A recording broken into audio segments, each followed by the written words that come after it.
दिल्ली और राजस्थान के बीच होने वाला आज का यह आईपीएल मैच जो कि खेला जाएगा अरुण जेटली स्टेडियम दिल्ली के उस मैदान पर जहां पर ऑलरेडी इस टूर्नामेंट के अंदर 6 मुकाबले खेले जा चुके हैं और उन 6 मुकाबलों में जहां पर 5 बार बैटिंग सेकंड करने वाली टीम जीती है। काली मिट्टी की पिच पर जहां पर स्पिनर्स को पिछले वाले मैच में हमने देखा कि हेल्प भी मिल रही थी, अच्छी खासी गेंद टर्न कर रही थी, लेकिन फिर भी सेकंड इनिंग में ही बैटिंग करने वाली टीम क्यों वहां पर जीती और आज के मैच में कौन सी टीम जीतती हुई दिखाई पड़ेगी वो आगे हम पिच रिपोर्ट के अंदर देखेंगे। लेकिन फिलहाल अगर अब टीमों की बात कर लें तो दिल्ली की टीम जो कि अभी तक इस पूरे टूर्नामेंट के अंदर 12 मुकाबले खेली है, 5 मुकाबले जीती है, बाकी 7 मुकाबले हार चुकी है। इनके लिए टूर्नामेंट के अंदर बने रहने के जो थोड़े बहुत चांसेस हैं जो कि लगभग ना के बराबर हैं, उसके लिए मैच जीतना जरूरी है। और उसमें पंजाब के खिलाफ भी पिछला मैच इन्होंने जीता था 3 विकेट से, वो भी धर्मशाला में जाकर के। जबकि वहीं पर बात करें राजस्थान की टीम की तो जो शुरुआत तो बहुत अच्छी करती दिखाई पड़ी थी पूरे टूर्नामेंट के अंदर, लेकिन पिछले 2 मुकाबले बैक टू बैक ये टीम बुरी तरह से हारी है। टोटल अपने 11 मुकाबले खेले हैं उसमें से 6 जीते हैं। तो किस तरीके का अप्रोच ये टीम लेकर के आएगी और कौन सी टीम भारी पड़ सकती है आज के इस मैच में वो भी आगे आपको बताऊंगा। और उसमें दोनों टीमों के जो प्लेयर्स हैं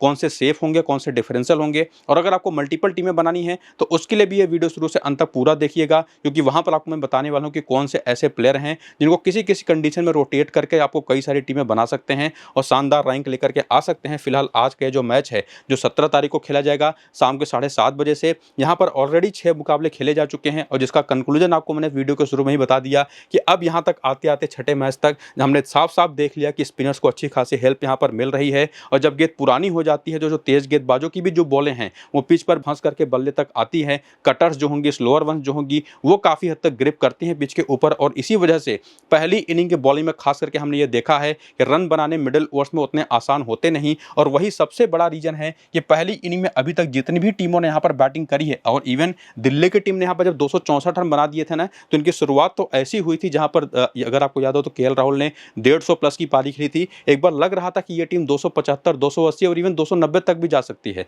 लेकिन फिर भी यहाँ पर 264 तक ये टीम रह गई। और इवन बाकी कोई भी मैच अगर आप देख लें जिसमें भी पहली इनिंग की बैटिंग जिस भी टीम ने करी है उसका वो स्कोर 40-50 रन ज़्यादा ही बनता एक्सपेक्टेड था जब इन्होंने शुरुआत करी थी, लेकिन वो बना उतना कम। उसका सबसे बड़ा रीजन वही रहा जो आपको मैं वीडियो को अभी कुछ ही देर पहले बता चुका हूँ कि गेंद यहाँ पर जैसे ही पुरानी होती है, मिडिल ओवर का फेज स्टार्ट होता है तो गेंद बल्ले पर फंस करके आना शुरू होती है। लेकिन जब सेकेंड इनिंग की बैटिंग यहाँ पर स्टार्ट होती है तो एक प्लस पॉइंट यहाँ पर उस बैटिंग करने वाली टीम के लिए ये होता है कि टेम्परेचर थोड़ा सा ड्रॉप जब करता है ना, तो काली मिट्टी की पिच जो अपने आप में पानी को थोड़ा सा होल्ड करके रखती है, नमी को, उसकी वजह से जब टेम्परेचर ड्रॉप करता है तो वो जो स्टिकी नेचर होता है इस काली मिट्टी की पिच का वो काफी हद तक चला जाता है और गेंद स्किड करके बल्ले पर आना शुरू हो जाती है। और इसी वजह से अभी तक जो पिछले 6 मुकाबले इस सीजन के खेले गए हैं, चाहे वो शाम के 3:30 बजे हों चाहे वो 7:30 बजे हों, टीमें वही यहाँ पर फेवरेट होती है जो सेकंड बैटिंग करती है। और इवन ना सिर्फ इन 6 मैचेस में, पिछले 12 मैचेस को अगर आप उठा ले, यानी कि इन 6 के अलावा और भी 6 मैचेस के रिजल्ट्स अगर आप ऐड करें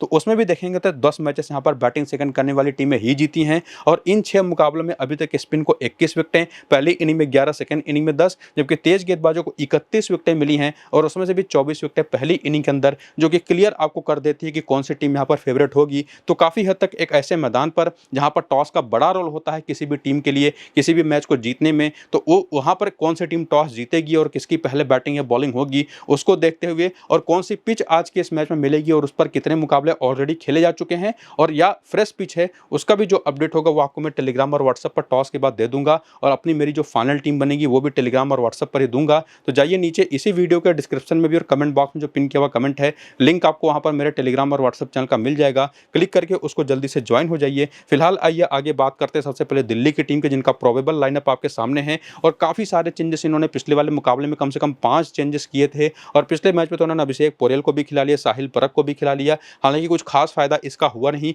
और बॉलिंग में आकिब नबी को वापस लेकर के आए, मुकेश कुमार को वापस लेकर के आए, माधव तिवारी को डेब्यू करा दिया जो कि डेब्यू मैच में ही मैन ऑफ द मैच भी हो गए। और इन्होंने अपना इंपैक्ट छोड़ा खास करके बॉलिंग से भी और बैटिंग से भी। और जो ये इनकी लाइनअप बनती दिखाई पड़ रही है इसमें आज भी अगर 2-3 चेंजेस हो जाए तो कोई खास बड़ी बात है नहीं। और उसके बाद इनके पास जो ऑप्शंस हैं जो कि चेंज करके ये टीम लेकर के आ सकती है, मेरे हिसाब से इनको समीर रिजवी को तो कम से कम खिलाना ही चाहिए मिडिल ऑर्डर में साहिल परख की जगह पर, और पृथ्वी शॉ को कम से कम लेकर के आना चाहिए। हालांकि किसकी जगह पर लेकर के आना चाहिए वो एक डिबेटेबल बात है। और बाकी प्रथम निशंका भी हैं, दुष्मंता चमीरा भी एक ऐसा ऑप्शन है जिनको अभी तक मौका मिला नहीं है। तो ये कुछ ऐसे नाम है जिनको ये टीम लेकर के आ सकती है। बाकी जो बॉलिंग पिछले मैच में इनके 5 बॉलरों ने करी थी उसमें कौन सा बॉलर किस किस ओवर में आकर के बॉलिंग करता दिखाई पड़ा था, जिससे आपको ये पता चल जाएगा कि किसका किस फेज में बॉलिंग आती है। और उसमें भी खास करके ऐसे बॉलर जो मिडिल ओवर्स में भी बॉलिंग करते हैं प्लस डेथ में भी बॉलिंग करते हैं वो सबसे इंपॉर्टेंट होंगे। वो आपको यहाँ से पता चल जाएगा। बाकी करियर के भी आंकड़े अगर आप देखना चाहें दिल्ली के प्लेयर्स के, तो वो भी वीडियो को रोक करके देख लीजिएगा। फिलहाल हम यहाँ पर आए हैं रीसेंट फॉर्म की तरफ, जहाँ पर हम ये देखेंगे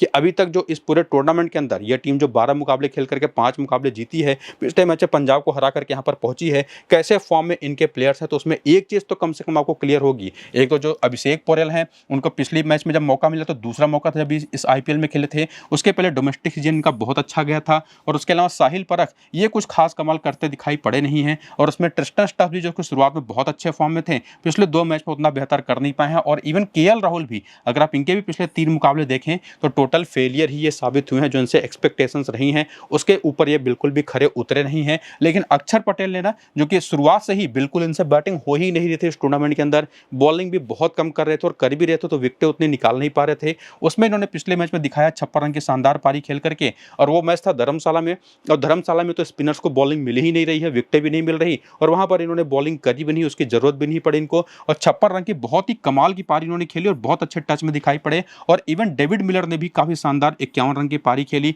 और बाकी आशुतोष शर्मा भी लगातार नीचे जितने भी इनको मौके मिल रहे हैं ठीक ठाक कंट्रीब्यूशन दे रहे हैं। बाकी उसमें हमारी फैंटेसी टीम के लिए जो एक और बहुत इंपॉर्टेंट ऑप्शन हो सकते हैं वहीं यहाँ पर माधव तिवारी, 18 नाबाद की पारी तो इन्होंने खेली ही खेली, लेकिन जो 2 विकेट इन्होंने निकाली उसमें इन्होंने पिच का इतना बढ़िया फायदा उठाया, जिसमें इन्होंने स्लोअर वंस करी, स्लोअर बाउंसर्स करी, कटर्स करे, नकल बॉलें करी। और ये तरीके की बॉलिंग इस अरुण जेटली स्टेडियम दिल्ली के मैदान पर काफी यूजफुल होगी। और इसी वजह से ये काफी इंपॉर्टेंट ऑप्शन हो सकते हैं। जिसमें आकिब नबी तो पूरी तरह से फेलियर साबित हुए इस आईपीएल के अंदर, 4 मैचेस खेल करके चारों मैच में पिटे हैं। स्टार्क भी जो पहले मैच में 3 विकेट ले गए, अगले दोनों मैच में पिट गए। और पिछले वाले मैच में भी जो पूरे 4 ओवर इन्होंने किए उसमें से पहले 3 ओवर तो बहुत खराब गए, लास्ट वाले ओवर में आकर के इन्होंने 2 विकेट लिया और काफी हद तक थोड़े से रिदम में आते दिखाई पड़े। तो अभी तक साथ ही साथ लुंगे एंगिडी की भी अगर बात कर लें तो जो इनका हवा बना हुआ था ना world cup T20 world cup के बाद, वो पूरी तरह से इस आईपीएल के अंदर खत्म हो गया है। काफी इफेक्टिव तो दिखाई पड़े हैं, रन्स रोक लेते हैं। आखिरी ओवर इन्होंने भी जो किया था उसमें बहुत ही कम रन दिए थे, लेकिन विकेटें इनसे बिल्कुल नहीं निकल रही। और बाकी जो ओवरऑल इन्होंने 4 ओवर करे थे उसमें 50-50 से ज्यादा रन लगातार दे भी रहे हैं।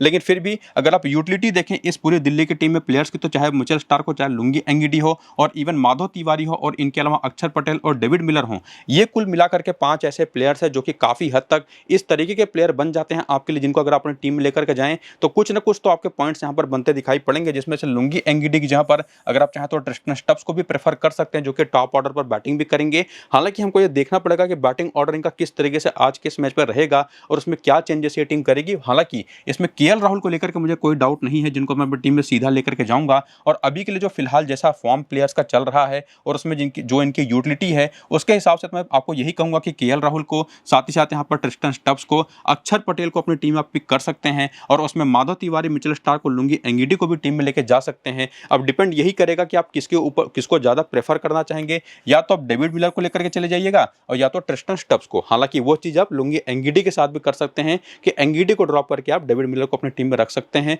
तो इस तरह से प्लेयर सिलेक्शन आपको आज के इस मैच में करना है। लेकिन ये चीज काफी हद तक फाइनलाइज तभी हो पाएगा जब टॉस हो जाएगा और हम प्लेइंग 11 दिल्ली का देख लेंगे। अभी के लिए जो अंदाजे बन पा रहे हैं उसी तरह से आपको मैं समझा रहा हूं। बाकी जो बेंच के प्लेयर्स हैं जिनमें से खेलने की संभावना जिन प्लेयरों की है उनके नंबर्स आप यहां पर जरूर देख लीजिएगा। अगर आपको जरूरत पड़ गई इनमें से किसी को लेने की तो इसको देखने के बाद आगे आकर के हेड टू हेड के भी आंकड़े देखें तो इसमें केएल राहुल के आंकड़े काफी अच्छे रहे। राजस्थान के खिलाफ बैटिंग एवरेज 51 का है, वो भी 18 मैचेस खेलने के बाद भी। अभिषेक पोरेल के आंकड़े भी काफी शानदार हैं, तो एक अच्छे ट्रम्प ऑप्शन हो सकते हैं। बाकी ट्रिस्टन स्टफ्स के 4 मैच 137 रन 137 का ही एवरेज है, जो कि ज्यादातर टीमों के खिलाफ इनके आंकड़े होते भी हैं, जो कि फिनिश करके मैचेस को लौटते हैं। बाकी अक्षर पटेल के आंकड़े आपके सामने हैं, मिलर के आंकड़े बहुत ही जबरदस्त हैं।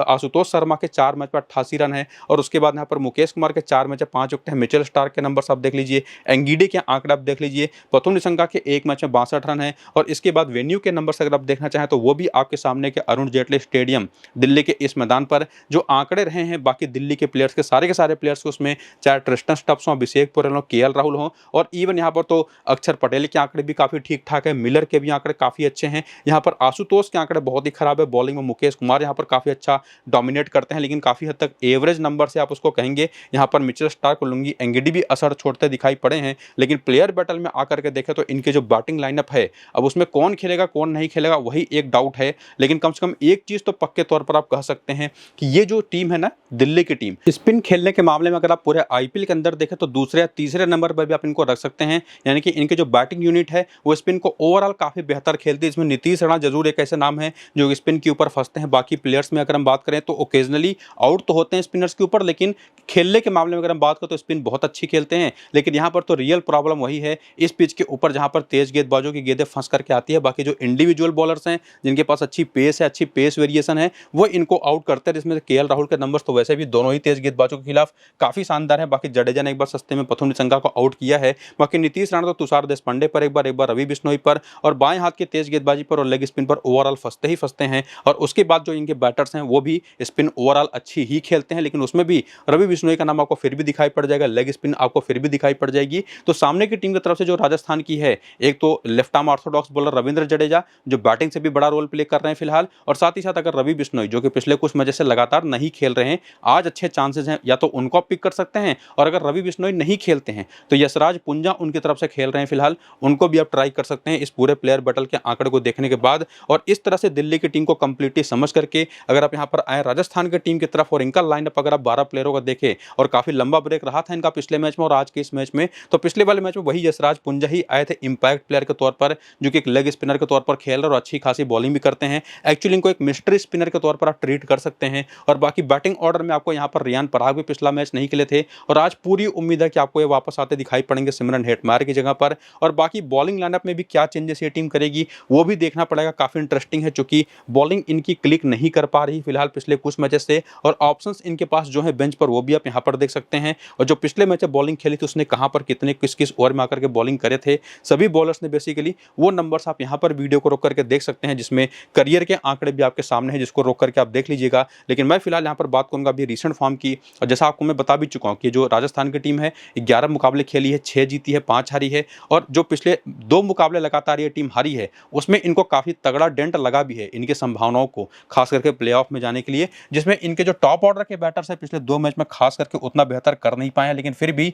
ये कब बात तो आप कह सकते हैं कि वैभव सूर्यवंशी ने अपना इंपैक्ट अभी तक जारी रखा हुआ है, और उसमें ध्रुव जुरैल इनको भी और साथ ही साथ यहाँ पर जायसवाल को भी अगर आप देखेंगे ना तो बहुत ही ज्यादा हाईली इनकंसिस्टेंट प्लेयर्स रहे हैं, जो कि एक मैच में चलेंगे तो अगले 2 मैच में फेल हो जाएंगे। और उसके बाद आते हैं सिमरन हेटमायर, इनको तो बाहर ही इसी वजह से किया गया था टीम से, क्योंकि इनसे रन्स बन ही नहीं रहे थे, जो कि पिछले मैच अभी नहीं बना, और आज मुझे लगता है कि ये बाहर ही बैठेंगे फिर से अगर रियान पराग आते हैं तो। बाकी जडेजा एक ऐसे प्लेयर रहे हैं, डोनोवन फरेरा जो कि पिछले मैच में तो नहीं चले थे, लेकिन फिर भी एक ऐसे प्लेयर रहे हैं जो कि भरोसेमंद हैं, जिनको अपनी टीम में आप सीधे लेकर के जा सकते हैं, खास करके तब अगर ये दोनों टॉप ऑर्डर के जो बैटर्स है ध्रुव जुरैल और जायसवाल दोनों को ही अगर आप अपनी टीम में नहीं लेकर के जा रहे या किसी एक को ड्रॉप कर रहे हैं, तो वहां पर आप डोनोवन फरेरा को जरूर पिक करिएगा, वरना आप इन्हीं की जगह पर जायसवाल को भी अपनी टीम में रख सकते हैं। ये बात भी काफी हद तक पक्की है। बाकी शुभम दुबे हो गए, दसुन सनाका हो गए, स्मॉल लीग के पर्सपेक्टिव में हमारे बनते नहीं, लेकिन उसमें बॉलिंग जो है कि जोफ्रा आर्चर जैसे बॉलर की, जिनके पास एक रियल पेस है, हालांकि पिछले 2-3 मैचेस में ये भी ठीक ठाक रन खा रहे हैं, लेकिन जैसे इनके पास पेस है और प्लस पेस वेरिएशन है,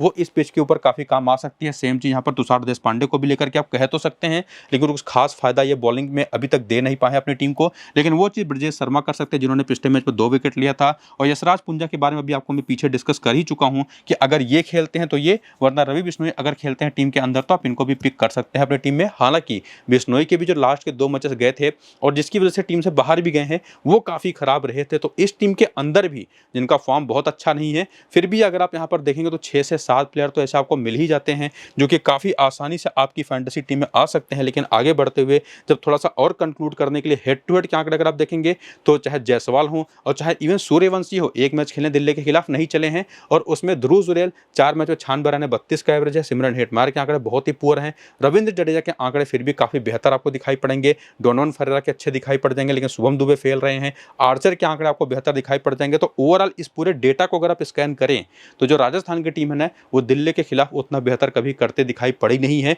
और इवन इसका रीजन वही है कि इनके इंडिविजुअल प्लेयर्स ही नहीं चले हैं। बाकी जडेजा के तो ज्यादातर नंबर चेन्नई की तरफ से खेलते हुए ये आपको दिखाई पड़ेंगे, और उसके बाद वेन्यू के नंबर्स अगर आप देखें तो इस दिल्ली के मैदान पर एक मैच खेल करके सूर्यवंशी के 57 रन है, यहीं पर बैटिंग एवरेज 27 का है जायसवाल का, यहीं पर ध्रुव जुरैल के 2 मैच में 57 रन है, 57 का ही एवरेज है, चूंकि एक ही बार आउट हुए हैं। यहाँ पर जडेजा भी ठीक ठाक करते दिखाई पड़े हैं। बॉलर्स में जोफ्रा आर्चर यहाँ पर अच्छा करते दिखाई पड़े हैं और बाकी बॉलर्स यहाँ पर लेकिन कभी चले नहीं। तो प्रॉब्लम वही इनकी रही है जो कि बॉलिंग है वो इस मैदान पर भी कुछ खास कमाल कर नहीं पाई है। लेकिन जो आपको मैंने कहा कि या तो डोनोवन फरेरा को या तो जायसवाल को, और या तो अगर आप चाहें तो जायसवाल के साथ साथ डोनोवन फरेरा, और या इवन अगर आप चाहें तो ध्रुव जुरेल को अपनी टीम में रख तो सकते हैं। लेकिन सूर्यवंशी वो काफ़ी इंपॉर्टेंट रहेंगे। प्लस देखना पड़ेगा कि रियान पराग खेलते हैं या नहीं खेलते हैं, उस हिसाब से आपका डिसीजन कुछ चेंज हो सकता है। वो तो टॉस के बाद ही क्लियर होगा। लेकिन बॉलिंग में कम से कम ये बात पक्की है कि जोफ्रा आर्चर आपकी टीम में होने चाहिए और प्लस जो भी लेग स्पिनर खेले वो आपकी टीम में होना चाहिए। बाकी ये देखना पड़ेगा ब्रिजेश शर्मा खेलेंगे या कौन खेलेगा, उसके हिसाब से हम किस इनिंग की बॉलिंग होगी